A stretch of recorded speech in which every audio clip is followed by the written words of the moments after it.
Greetings, my name is Daniel T. Edwards and I'm the Chief Visionary Officer of the 180 Vision, the company behind Long Story Short, the Caribbean's first and only storytelling showcase and live music experience.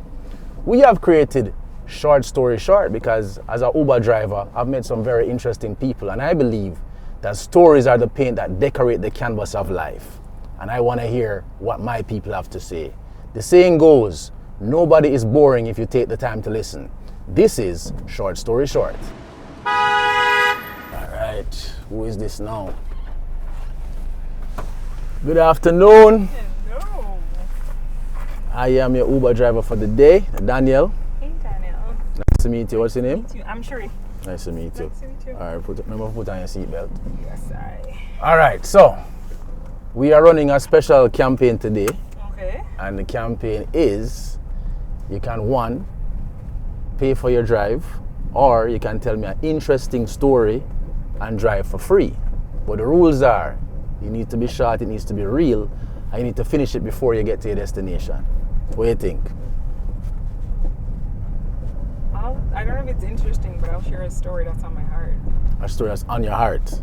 Okay, all right. This is a safe space.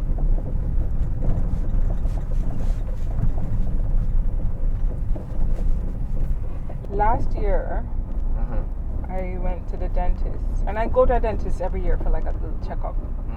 And it was a new dentist, did little fancy x-rays, she had new machines, and I sat down in the chair, dental assistant was there, and I was waiting on her, and I felt like I wanted to cry, and I was like, wait, what's going on? That's kind of weird. So I asked her some tissue, and by the time the dentist came in, I was, wiping tears. Wow. And I said, I'm sorry, I'm crying because I just had a vivid picture of what happened to me when I was younger. My pediatrician at the dentist, he abused me, sexually abused me. Oh. So I said, remember it was back in the days when they were using the gas mask? Okay. She said, oh, I never used a gas mask. Yeah, I never used a gas mask either. I did not notice.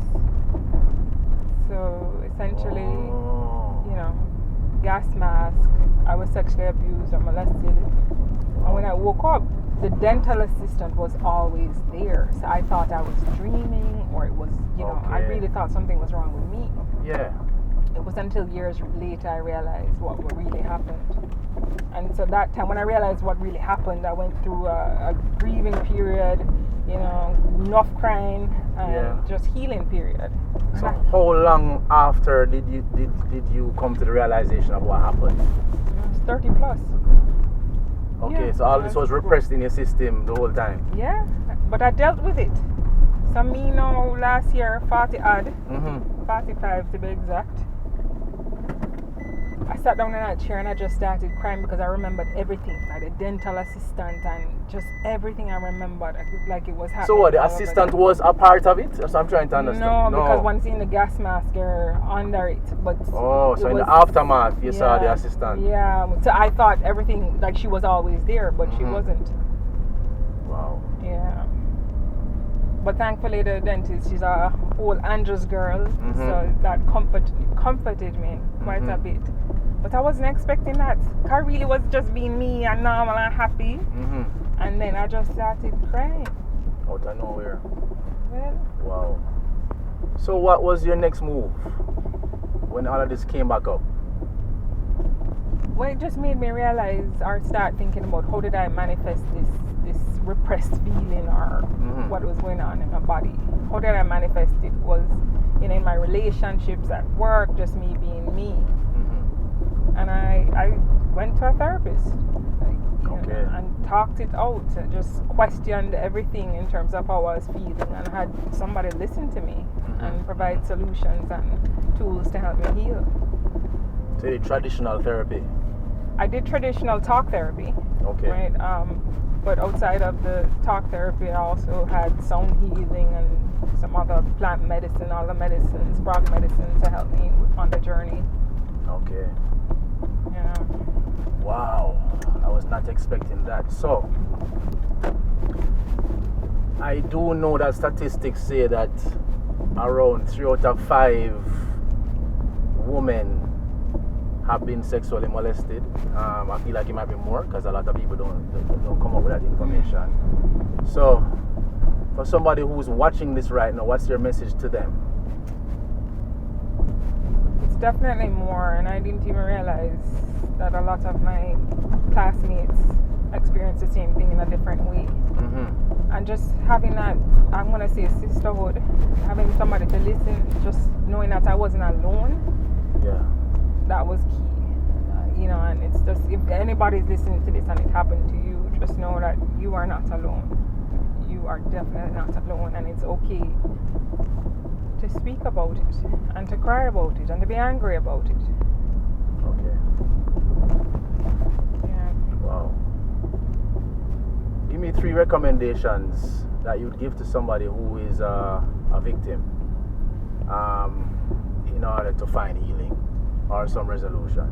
3 things they could do. The key You definitely said conversation is one. Yeah. What else? So that, I think that's number 1 is to first talk about it. So whether it's going to your church. But what about the fact that a lot of people are not believed, are even shamed when they come out with that information? That's why we have to talk about it. Okay. Not necessarily in an Uber, but find somebody who you trust. Whether it's your therapist, your, you know, could be a former teacher, in a matter of fact, a friend. Just start the process of talking about it to get to somebody who can help. I'd say somebody who's trained in terms of therapy. But there are many tools out there that I have used. So it's a process, right? I can't say it's a one time and one conversation and it's done. Magic bullet type of thing. Because sound healing for sure helped me. The plant medicine helped me. And what 100%. Works, one modality might not work as well as another for another person. Yeah. It's hard to tell. That's why we just have to explore. And see. And like, look how much time passed. It was from single digit to 30, 30 to 45, you know. So I'm still on the journey. Still on the journey with consciousness, now doing better. Yeah. Well, we are at your destination, and I do appreciate your bravery. Thank you. Thank you. Blessings. Yeah, I give thanks.